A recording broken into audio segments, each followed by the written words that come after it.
ओम श्री गणेशाय नमः। आप सभी पर भगवान गणेश जी की कृपा सदैव बनी रहे। आज फाल्गुन मास की संकष्टी चतुर्थी है। प्रत्येक माह में आने वाली कृष्ण पक्ष की चतुर्थी को संकष्टी चतुर्थी कहा जाता है। यह व्रत माता पार्वती के पुत्र श्री गणेश को समर्पित है। इस दिन विधि विधान से भगवान श्री गणेश जी की पूजा करनी चाहिए। फाल्गुन मास की संकष्टी चतुर्थी को दुष्प्रिय संकष्टी चतुर्थी के नाम से जाना जाता है। इस दिन भगवान श्री गणेश जी की पूजा के साथ चौथ माता की भी पूजा की जाती है।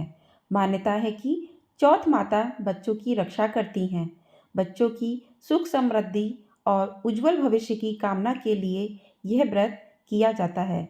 इस व्रत के दिन आपको संकष्टी चतुर्थी की कथा अवश्य पढ़नी या सुननी चाहिए। यदि आप व्रत नहीं रख पाते हैं तो आपको आज के दिन भगवान श्री गणेश की विधिवत पूजा करके इस व्रत कथा को अवश्य पढ़ना चाहिए। आज की वीडियो में हम जानेंगे गणेश चतुर्थी की पौराणिक कथाएं। आज के दिन यदि आपने व्रत रखा है तो आपको चंद्र दर्शन अवश्य करने चाहिए। इसके बिना आपका व्रत अधूरा माना जाएगा। तो आज 28 फरवरी दिन बुधवार को चंद्र दर्शन शाम 9:42 पर होंगे। तो इस प्रकार से आप चंद्र देवता को अर्घ्य देकर अपना व्रत पूरा कर सकते हैं। आइए अब सुनते हैं गणेश चतुर्थी की पौराणिक कथा। तो पहली कथा है, एक बार की बात है, एक आदर्श राजा का राज्य था। वह राजा अत्यंत धर्मात्मा थे। उनके राज्य में एक अत्यंत सज्जन ब्राह्मण थे। उनका नाम था विष्णु शर्मा। विष्णु शर्मा के 7 पुत्र थे। वे सातों अलग अलग रहते थे। विष्णु शर्मा की जब वृद्धावस्था आ गई तो उसने सब बहुओं से कहा, तुम सब गणेश चतुर्थी का व्रत किया करो। विष्णु शर्मा स्वयं भी इस व्रत को करते थे। आयु हो जाने पर यह दायित्व वह बहुओं को सौंपना चाहते थे। जब उन्होंने बहुओं से इस व्रत के लिए कहा तो बहुओं ने आज्ञा न मानकर उनका अपमान कर दिया। अंत में धर्मनिष्ठ छोटी बहू ने ससुर की बात मान ली। उसने पूजा के सामान की व्यवस्था करके ससुर के साथ व्रत किया और भोजन नहीं किया। ससुर को भोजन करा दिया। जब आधी रात बीती तो विष्णु शर्मा को उल्टी और दस्त लग गए। छोटी बहू ने मलमूत्र से खराब हुए कपड़ों को साफ करके ससुर के शरीर को धोया और पोंछा। पूरी रात बिना कुछ खाए पिए जागती रही। व्रत के दौरान रात्रि में चंद्रोदय पर स्नान कर फिर से श्री गणेश जी की पूजा भी की, विधिवत पारण किया। विपरीत स्थिति में भी अपना धैर्य नहीं खोया। पूजा और ससुर की सेवा दोनों श्रद्धा भाव से करती रही। गणेश जी ने उन दोनों पर अपनी कृपा की। अगले दिन से ही ससुर जी का स्वास्थ्य ठीक होने लगा और छोटी बहू का घर धन धान्य से परिपूर्ण हो गया। फिर तो अन्य बहुओं को भी इस प्रसंग से प्रेरणा मिली और उन्होंने अपने ससुर से क्षमा मांगते हुए फाल्गुन कृष्ण संकष्टी गणेश चतुर्थी व्रत किया और साल भर आने वाली हर चतुर्थी का व्रत करने का शुभ संकल्प भी लिया। श्री गणेश की कृपा से सभी का स्वभाव सुधर गया। गणेश चतुर्थी की दूसरी पौराणिक कथा। पौराणिक गणेश कथा के अनुसार एक बार देवता कई विपदाओं में घिरे थे। तब वह मदद मांगने भगवान शिव के पास आए। उस समय शिव के साथ कार्तिकेय तथा गणेश जी बैठे थे।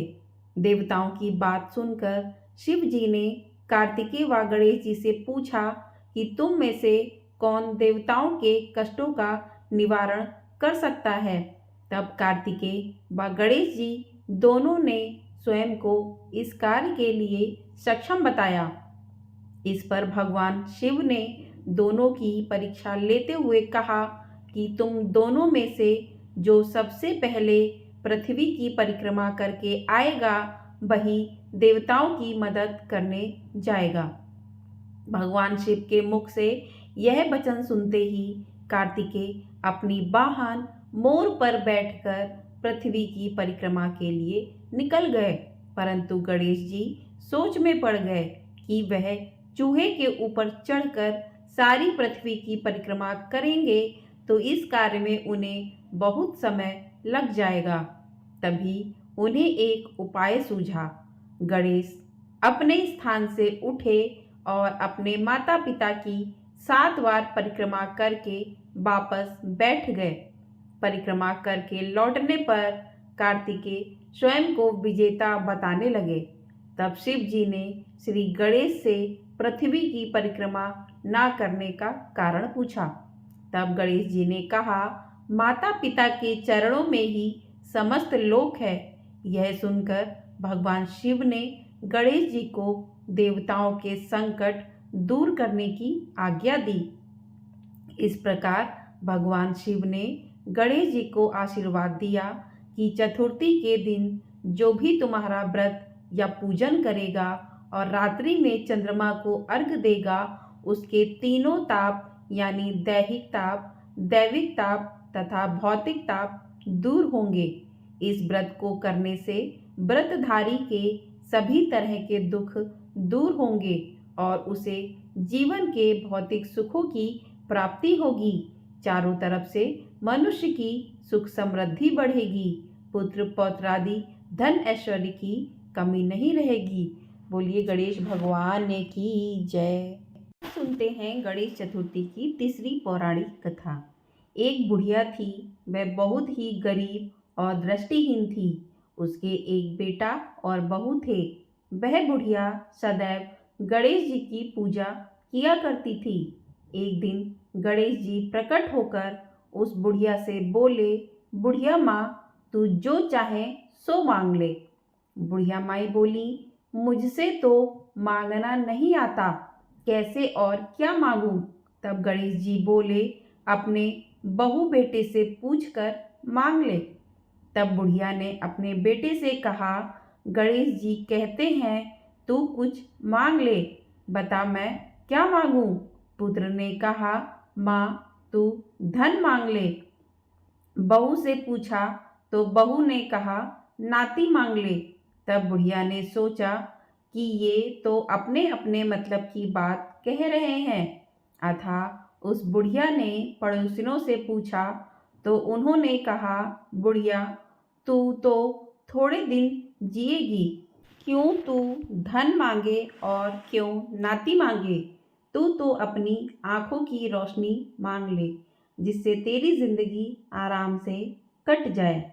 इस पर बुढ़िया बोली, यदि आप प्रसन्न हैं तो मुझे 9 करोड़ की माया दें, निरोगी काया दें, अमर सुहाग दें, आँखों की रोशनी दें, नाती दें, पोता दें और सब परिवार को सुख दें, अंत में मोक्ष दें। यह सुनकर तब गणेश जी बोले, बुढ़िया माँ, तुमने तो हमें ठग लिया, फिर भी जो तूने मांगा है वचन के अनुसार सब तुझे मिलेगा। और यह कहकर गणेश जी अंतर्ध्यान हो गए। उधर बुढ़िया माँ ने जो कुछ मांगा वह सब कुछ मिल गया। हे गणेश जी महाराज, जैसे तुमने उस बुढ़िया माँ को सब कुछ दिया वैसे ही सबको देना। बोलिए गणेश भगवान की जय। तो इस प्रकार से गणेश चतुर्थी के व्रत की 3 पौराणिक कथाएं इस वीडियो में सुनी हैं। यदि आपको महत्वपूर्ण लगी हैं तो वीडियो को लाइक, चैनल को सब्सक्राइब ज़रूर कर दीजिएगा। आपको यहाँ पर इसी प्रकार की पौराणिक कथाएं, व्रत के शुभ मुहूर्त, व्रत का महत्व, उसका फल, व्रत की पूजा विधि इत्यादि देखने को मिलेगा। तो अगर आपने गणेश चतुर्थी का व्रत रखा है या नहीं भी रखा है तो आज के दिन इन कथाओं को अवश्य पढ़ना या सुनना चाहिए। इससे व्यक्ति के तमाम संकटों से छुटकारा पाकर उसे धन धान्य की प्राप्ति होती है। बोलिए गणेश भगवान की जय।